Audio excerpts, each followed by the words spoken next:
Welcome back to the 17 News at Noon podcast, where we share your news on your schedule. Working in the spirit of the Golden Empire, this is 17 News at Noon. Good afternoon, and thanks for joining us. I'm Nicole Gitsky. We'll begin with a verdict in the trial of a man accused of killing his girlfriend's son.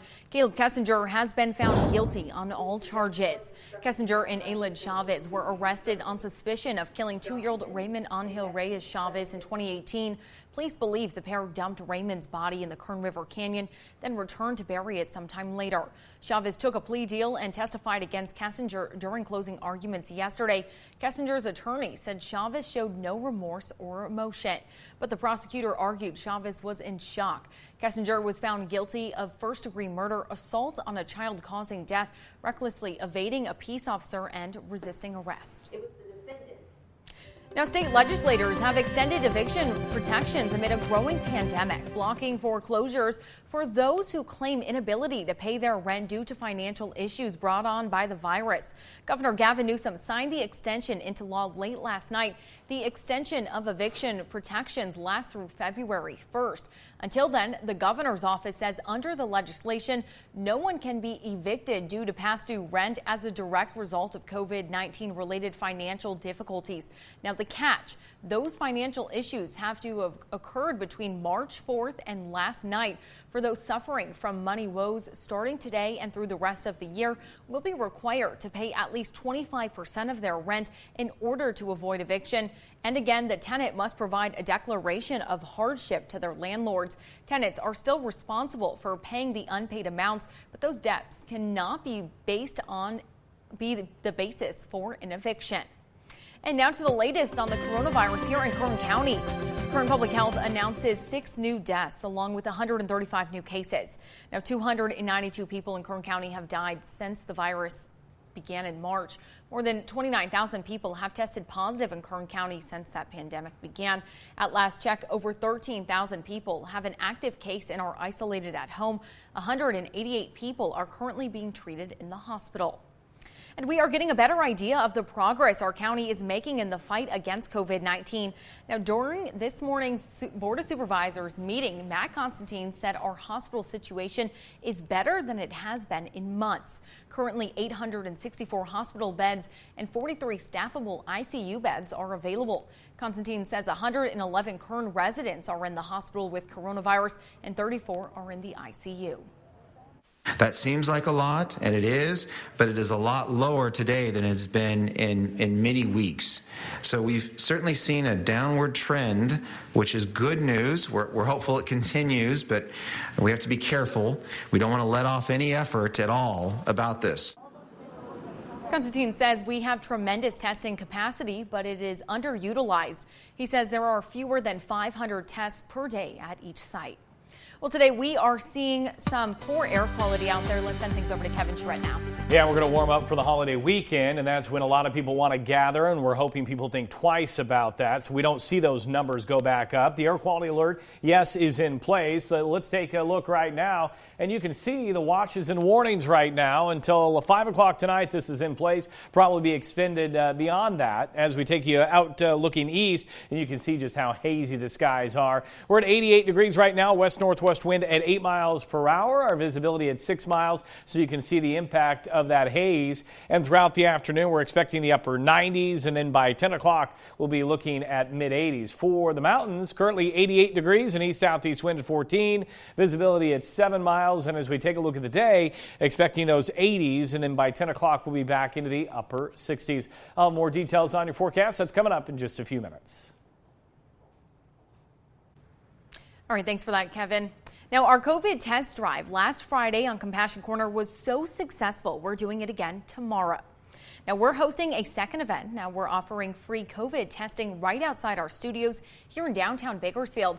We're teaming up with Kern Public Health for a federally provided test site from 7 a.m. to 6 p.m. It's happening outside of our station in the parking lot at 22nd and L Streets. And as always, our thanks to the Kern Community College District for the use of that property. You can park and walk up and swab yourself. Now, again, walk-ups are accepted, but pre-registration is encouraged. Now, it's easy. For a link for that, go to our website, kget.com. And a reminder, you still have time to help Houchin Blood Bank in the fight against COVID-19. Now, Houchin is hosting a convalescent plasma drive through Friday. The plasma from COVID survivors has antibodies that can help currently infected patients fight off the virus. To show appreciation, Houchin is giving participants $50 gift cards from local businesses. Participants will also be entered into a daily drawing for a $250 Visa card, and at the end of the drive will be entered into a grand prize drawing of a $1,000 Visa gift card. You can donate from 9 a.m. to 6 p.m. at both Houchin locations. Well, taking a look ahead and happening tomorrow, you can pick up a protein box from the Mission at Kern County. Now, all throughout the pandemic, they've been handing out food boxes full of meat and cheese every Wednesday to help people who are struggling to put food on the table. The Mission says they have handed out over 500,000 pounds of protein to our community. The nonprofit says each box has enough to last a whole week for a family of 6. The food comes from the USDA's Farm to Families program. You can pick up yours at the Mission on East 21st Street Wednesday morning from 8:30 a.m. to 10:30 a.m. You're asked to stay in your car and wear a mask. Any remaining food will be donated to local organizations and churches. And 2 groups are teaming up to feed the need in Kern County. The MLK Community Initiative is partnering with Patriots of the Cross for free food giveaways next month. Now, every Wednesday in September, the group will give out food at the Central Seventh-day Adventist Church on Wilson Road. The giveaways are from 2:30 to 5:30 p.m. The group says everyone is welcome. And today marks the start of Pedestrian Safety Month, and police say they'll be doing more to keep people safe on the streets. The Bakersfield Police Department says it will step up traffic enforcement through the month of September, looking for drivers who are speeding, making illegal turns, failing to yield, and other traffic violations. Now, over the past 10 years, BPD said the number of pedestrians killed or injured on California roads has increased dramatically, accounting for nearly 25% of all roadway deaths. They're asking drivers and pedestrians to avoid distractions and be careful, especially near crosswalks. Well, still to come on 17 News, one teacher is trying to make his classroom feel more full, and it stems from what the MLB is doing. Plus, Google is helping families during this time by launching a tablet geared towards more families. We'll let you know what features that has coming up.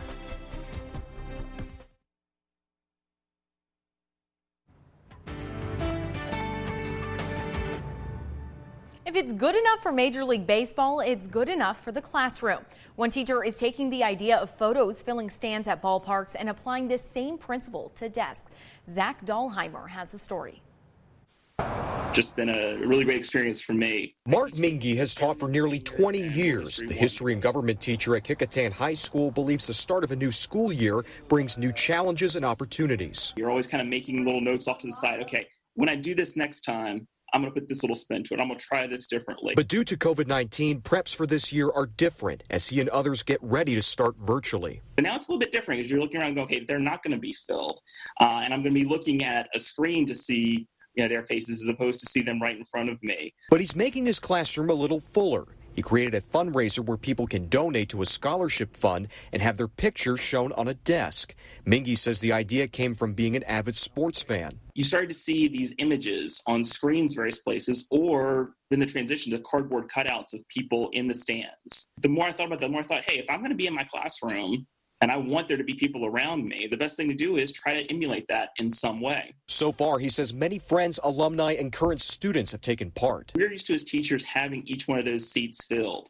And so as it appears those seats are filled, it makes you feel more like a normal, everyday moment in class. Anything we can do to encourage these students to keep doing better, that's really what we want. He hopes to fill as many seats as possible to help him and his students. For Mingy, he says it's all about staying positive. You got to be serious as a teacher, but if you can have a little bit of fun while being serious, all the better. And Google is introducing a new family-friendly tablet mode called Kids Space. Now, it recommends apps, books, and videos that help children learn as well as play. And it has parental control options. Now, Kids Space will be available on certain Lenovo tablets this fall and more devices later. And a reminder that the Panama Buena Vista Union School District is teaming up with Public Health to offer free vaccinations for students this week.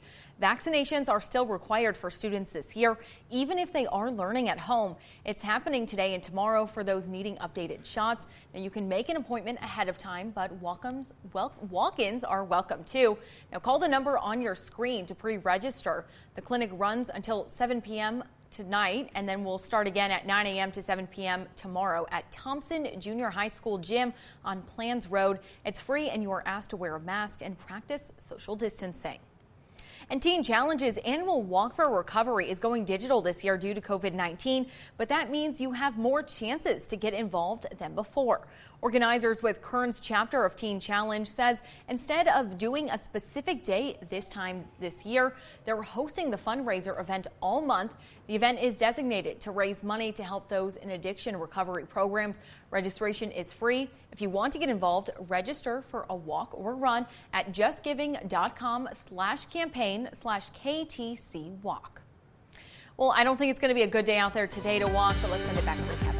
Yeah, our air quality is not the best. Our temperature right now holding at 88 degrees. We also have a light wind out of the west-northwest at 8. Now, visibility is at 6 miles out at Meadows Field, so that is an indication that we definitely have that haze around the area. Typically this time of year, our high 93. We will be above that today. Our record of 108 set back in 2017. And you can see temperatures right now running into the 80s and 90s. 75 in Pine Mountain Club right now, 88 in Tehachapi, and Lake Isabella at 84.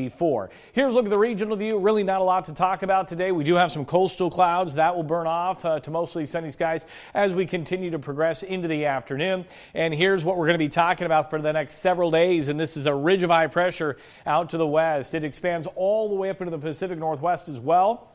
So we are going to be looking at some heat, especially as we head into the weekend and on Monday. And that's why now we have an excessive heat watch in place for all of the valley locations and also out in the desert because of the temperatures that I'm about to show you in just a few minutes. So the air quality alert is still in place for us. We'll continue to see that smoky haze. And then we're talking about that excessive heat warning as we head into Labor Day. And then the heat wave. Yes, another one. We thought maybe 6 would be it, but now we have heat wave number 7 on the way. Take a look at the national weather. We are tracking some severe weather through parts of Texas, Oklahoma, Arkansas, moving into Missouri throughout the afternoon. And with that, we're going to see a lot of rain. Take a look at the rain models right now into parts of Texas. We could be seeing over 6 inches of rain with some of the heavier downpours. And we'll also be looking at some good amounts of rain into parts of Arkansas. Here's a look at the daytime highs today. 78 in Seattle, 83 in Boise. And then up into the northeast, we'll be looking at the 70s and lower 80s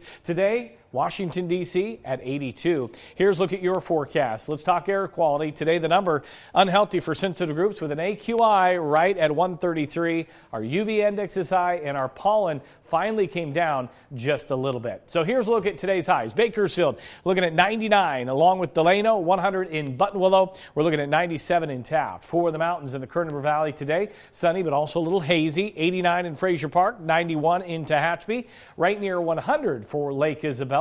And then out in the desert today, look for sunny skies, east wind 5 to 10, 99 in Mojave and Ridgecrest at 102. Are you ready for the extended forecast? Well, tomorrow 100, and then as we get closer into the weekend, that's where we see that heat. 104, 105 Saturday, Sunday, and Monday. And then for the mountains also, keep in the lower 90s at least through Thursday, but then mid-90s will return as we head into that weekend. And then for the Kern River Valley, lower 100s through Thursday, but then you really see those temperatures climb as we head into the weekend right near 105. That's a look at your weather. Nicole will have much more news coming up right after the break. Stay with us. KGET Business Watch is brought to you by Grapevine MSP Technology Services, the Valley's leading IT service provider.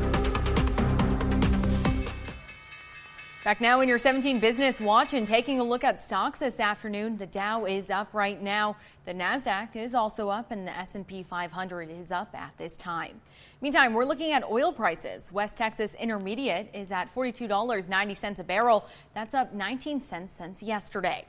And Midway Sunset Oil is down 36 cents today, sitting at $41.11 a barrel. Well, people around the world are Zooming to see and talk to each other online.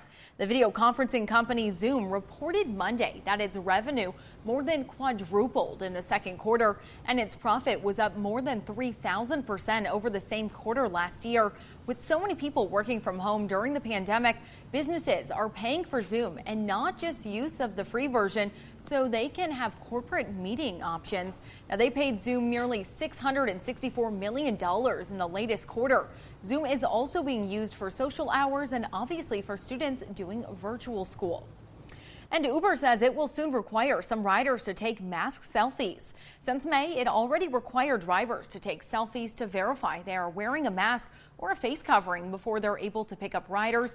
Now, Uber says passengers who have previously been reported by a driver for not wearing a mask must take a selfie for mask verification when hailing their next ride.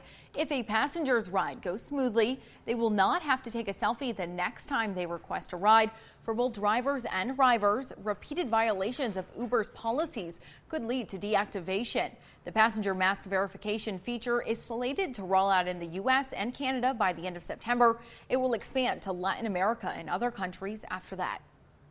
Nearly 40% of wealthy people are interested in traveling to the edge of space. A survey conducted by Cohen found a high level of interest among high net worth individuals to fly to space at a ticket price of $250,000 or more.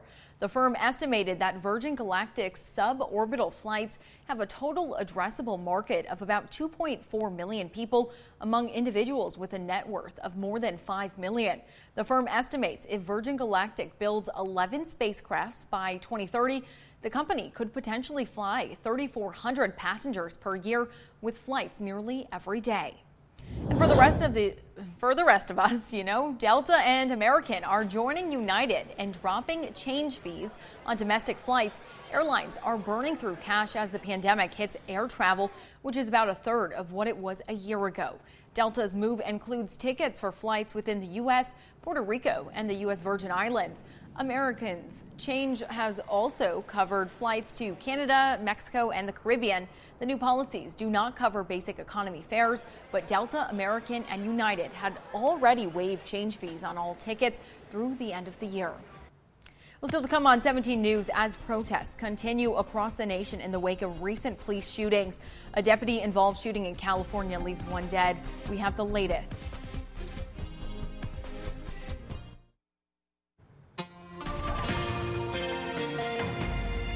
A growing number of protesters showed up at the scene of a fatal deputy-involved shooting near South Los Angeles Monday. The incident took place Monday afternoon.